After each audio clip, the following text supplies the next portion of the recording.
Olá, queridos, bom dia, é a Chay ou a Cleidiana do Ministério Azeite e Vinho e nós estamos no nosso vídeo da nossa série devocional Santos e Santificados e hoje eu quero explicar melhor para você sobre a importância e a dinâmica da sabedoria. O primeiro texto que eu quero ler com vocês hoje se encontra em Tiago 3, a partir do versículo 12 até o 17, que diz assim: Meus irmãos, pode também a figueira produzir azeitonas ou a videira figos? Assim tampouco pode uma fonte dar água salgada e doce. Quem dentre vós é sábio e entendido, mostre pelo seu bom trato as suas obras em mansidão de sabedoria. Mas se tendes amarga inveja e sentimento faccioso em vosso coração, não vos glorieis, nem mintais contra a verdade. Bom não é a sabedoria, pois essa não é a sabedoria que vem do alto, mas é terrena, animal e diabólica, porque aonde há inveja e espírito faccioso, aí há perturbação e toda obra perversa. Mas a sabedoria que do alto vem é, primeiramente, pura, depois pacífica, moderada, tratável, cheia de misericórdia e de bons frutos, sem parcialidade e sem hipocrisia. Então, queridos, a verdadeira santidade, para você identificar, ela começa no temor do Senhor. E eu quero trazer os textos para você que fala sobre isso agora. O primeiro texto que eu quero trazer para você sobre isso é Provérbios 9, versículo 10, que diz assim: O temor do Senhor é o princípio. O que é o princípio? É uma base, é um fundamento, é um padrão. É o princípio da sabedoria e o conhecimento do santo, a inteligência ou a prudência. Então, para você reconhecer a verdadeira sabedoria da falsa sabedoria, para que você consiga viver dentro do seu propósito específico e executar corretamente o seu processo de santificação, a parte que lhe cabe, você precisa separar a falsa da verdadeira sabedoria. Certo? Já que a sabedoria é a execução do conhecimento, é a aplicação correta do ensino. Só que a verdadeira sabedoria, ela está apoiada no temor do Senhor. O temor do Senhor, o temor de Deus, né, como é dito no Novo Testamento, são palavras sinônimas e elas significam exatamente a mesma coisa. E o que é o temor do Senhor? O temor do Senhor, essa resposta nós encontramos em Provérbios 8:13, que diz assim: O temor do Senhor é odiar o mal, a soberba, a arrogância, o mau caminho e a boca perversa. Então, quando eu odeio essas 5 coisas, o mal, a soberba, a arrogância, o mau caminho e a boca perversa, eu temo a Deus e eu temo ao Senhor. E o temor do Senhor, que é o princípio da sabedoria, ele é o que torna a sua e a minha santificação perfeita. E nós lemos isso em 2 Coríntios 7, versículo 1, que diz assim: Ora, amados, pois que temos tais promessas, purifiquemo-nos de toda a imundícia da carne e do espírito, aperfeiçoando a santificação no temor de Deus. Você quer executar tudo o que é necessário para se manter dentro do caminho, da rota que Deus estabeleceu para você? Então você precisa de sabedoria. E a verdadeira sabedoria é você aprender a odiar aquilo que Deus odeia e amar aquilo que Deus ama. E Deus odeia 5 coisas: o mal, a boca perversa, o mau caminho, a arrogância e a soberba. Somente quando você aprende a odiar essas 5 coisas, a sua santificação se torna perfeita. O que são essas 5 coisas? Eu vou explicar isso bem rapidamente, porque nós teremos outros momentos para explicar melhor a respeito do temor do Senhor. Mas você precisa entender que, enquanto a justiça, a principal regra da justiça é uma lei para todos, o mal, a principal regra da iniquidade é 2 pesos e 2 medidas. Tecnicamente, a regra que você aplica para você não aplica no outro, e a forma como você quer ser tratado não é a maneira que você trata a outra pessoa. E isso é o mal. Por quê? Porque dentro da justiça entende-se que se uma coisa é verdadeiramente boa, ela vai ser boa tanto para quem está dando, quanto para quem está recebendo, mesmo quando inverte os papéis. Então aquele que era doador se torna receptor e aquele que é receptor se torna doador, e isso continua bom.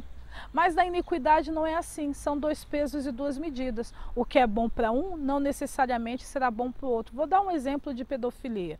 O pedófilo sente prazer na relação sexual que ele tem com a criança? Sente. E a criança? Está gostando de ser abusada, de ser estuprada? Não. Então é bom para quem dá, mas não é bom para quem recebe. Mas se ocorrer o contrário, se esse pedófilo for preso, você acha que ele vai gostar de ser estuprado, de perder o direito de preservar o próprio corpo? Ele não vai gostar. Então você já começa a perceber por aí como é que funciona o mal. O mal é quando você vive sobre dois pesos e duas medidas. Você vive sobre uma regra que você não aceita que outros te apliquem, mas você não tem dificuldade para aplicar isso na vida dos outros. E você também vive dentro de uma regra que se você se tornar o receptor, você também não vai gostar. Dois pesos e duas medidas. Só que em Sião não. O que é bom para um tem que ser bom para o que é bom para quem está doando, tem que ser bom para quem está recebendo. E se ocorrer uma inversão de papéis, aquele que se tornou o novo receptor também vai continuar sendo bom, e aquele que se tornou o doador também vai continuar sendo bom. Então, a principal coisa que eu quero explicar para você, a diferença entre bem e mal é isso. O mal é dois pesos e duas medidas, enquanto o bem, que vem de Deus, porque não há bem fora de Deus, o livro de Tiago deixa isso muito bem claro, ele está sobre uma lei para todos. A maneira como você quer ser tratado é a maneira como você deve tratar, e você entende que a medida que você mede os outros é a maneira como você será medido. Tecnicamente, Deus vai esperar de você que você lide com as pessoas da forma como ele lida, mas se você lidar com as pessoas de maneira que ele não lida com você, ele também vai lidar com você da maneira como você lidou com o outro. E o melhor exemplo disso é aquela parábola que você está vendo a referência aqui do credor incompassivo. Ele foi perdoado pelo rei, mas quando chegou na vez dele de perdoar, o seu amigo que também devia para ele não perdoou. Então o rei foi lá e retirou a sua graça e fez com que ele também viesse a pagar tudo aquilo que ele estava devendo para o rei. Porque essa é a regra do bem. Se é bom para você, também tem que ser bom para mim, em qualquer momento, em qualquer tempo, sendo eu doador ou receptor. Mas essa não é a regra da iniquidade, não é a regra do mal. Só é bom para mim, o resto que se exploda. A outra coisa do que Deus odeia também é a soberba. A soberba é quando você se coloca numa posição que não foi aquela estabelecida para você. E geralmente as pessoas têm uma inveja e um ciúme da posição de Deus na vida delas. Elas querem ser os próprios pais delas, os próprios juízes, os próprios reis, os próprios senhores. Elas querem sempre ocupar o lugar de Deus na vida dela. O soberbo é aquele que se coloca numa posição superior, e ele não apenas se coloca nessa posição. A tendência dele, além de ficar ocupando um lugar que não é dele, é rejeitar as verdadeiras autoridades sobre a vida dele. O soberbo, ele tem essa mania, ele se coloca numa posição superior para não se submeter a nenhuma autoridade que não seja a própria. Só que a verdade é, eu exerço liderança na vida de circunstâncias e outras pessoas, mas eu mesmo não me mando, eu tenho um superior, essa é a regra no reino. Eu exerço autoridade na vida de outras pessoas, né? Dos meus filhos, dos meus discípulos e quem quer que seja dentro da minha dinâmica, do meu nível de autoridade. Mas eu mesmo me submeto a outra pessoa. Essa é a regra do reino. Você, para ser um bom líder, você primeiro tem que ser um bom liderado. Mas dentro da soberba, não. Eu sou o meu próprio Senhor. Além de eu querer me colocar numa posição que não é a minha, eu ainda rejeito as verdadeiras autoridades que estão verdadeiramente sobre a minha vida. Isso é um comportamento do soberbo. Não reconhecer uma outra autoridade que não seja a dele. Só que ele mesmo não manda nele. Ele pode mandar em outras coisas, mas nele ele não se manda. E mesmo assim, quando ele exerce autoridade sobre os outros, ele ainda tem que exercer sendo uma extensão da própria autoridade de Deus, dentro daquela regra que eu expliquei, que a justiça é uma lei para todos, ok? A outra característica também do temor do Senhor, que é odiar, além do mal, né, de 2 pesos e 2 medidas, além dessa postura de querer ser sua própria autoridade, não reconhecer suas verdadeiras autoridades, é a arrogância. E o que é o arrogante? O arrogante é um falastrão, é um falador, é aquela pessoa que fica se pagando ser o que ela não é e dizer que tem aquilo que ela não tem ou que possui direitos que ela não possui. O arrogante é uma pessoa que abroga ter a autoridade que ela não tem, sabe? Eu sou assim, eu sou assado, eu sou aquilo outro, eu posso isso, eu posso aquilo, eu tenho esse direito. Isso é o arrogante. Por quê? Porque o arrogante, ele é muito fantasioso, ele está baseado na visão que ele está entendendo das coisas e não dentro daquilo que Deus de fato estabeleceu. Geralmente a soberba e a arrogância andam juntas, mas não necessariamente uma pessoa soberba vai ser uma pessoa arrogante. Eu conheço pessoas que são soberbas, mas não são arrogantes, que elas não ficam dizendo que elas são isso, que elas são aquilo, que elas têm isso, que elas têm aquilo, que elas têm direito a isso, que elas têm direito àquilo, que elas devem, que elas podem fazer isso. Elas não têm essa arrogância de ficar dizendo que elas são o que elas não são ou que têm o que elas não têm, mas elas têm dificuldade com a soberba, elas não conseguem se submeter a outra autoridade que não seja elas próprias. Por quê? Porque o insensato é aquele que confia apenas no seu próprio coração. A outra coisa também que Deus odeia, né? Já falamos sobre o mal, já falamos sobre a arrogância, já falamos sobre a soberba. Deus odeia o mau caminho. E aí tá óbvio, né? A gente está falando sobre um tempo de santidade e santificação. O mau caminho qual é? É você viver qualquer caminho que não é o seu. Simples. Qualquer trajetória que não seja sua, mesmo aqueles aspectos que não são malignos. Sabe como eu dei aquele exemplo no vídeo passado, do médico e do mecânico? Não é maligno essas profissões, mas se não é a sua, no seu caso, isso é um mau caminho. A santidade tem a ver quando você vive dentro de um propósito específico. Então, se você está vivendo dentro de qualquer outro propósito que não é o seu, ainda que existam aspectos difíceis, penosos e dolorosos dentro do seu propósito, você está vivendo dentro de um mau caminho. E a outra coisa é a boca perversa. E geralmente quando as pessoas leem sobre a boca perversa, a pessoa acha que é só falar palavrão ou palavra de baixo calão ou palavra com um duplo sentido, aquela que tem conotação sexual. Querido, boca perversa é qualquer coisa que você fale que ao invés de promover a cultura do reino, promove a cultura da iniquidade. Porque o outro nome para a palavra iniquidade nas escrituras é perversidade.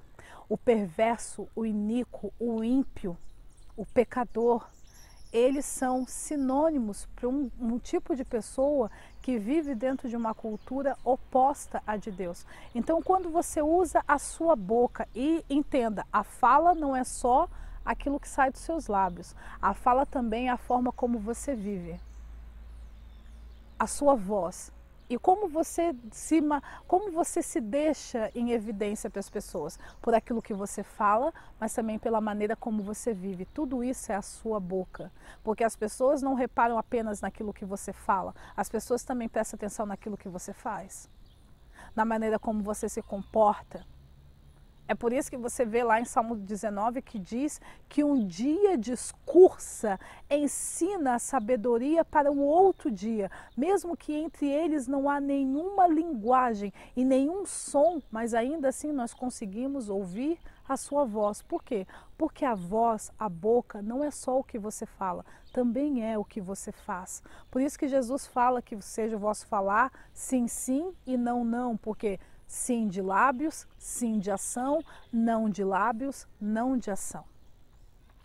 Então a boca perversa é tudo o que você fala, seja com a sua voz ou com as suas ações, que promovem a iniquidade.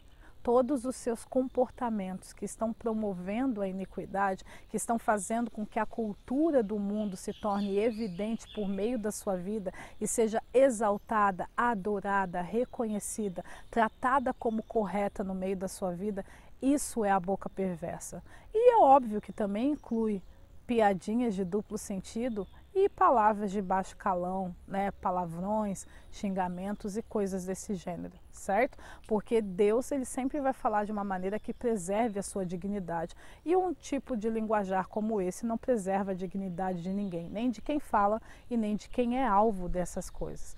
Então, queridos, com isso nós encerramos o nosso vídeo devocional de hoje e até o próximo vídeo.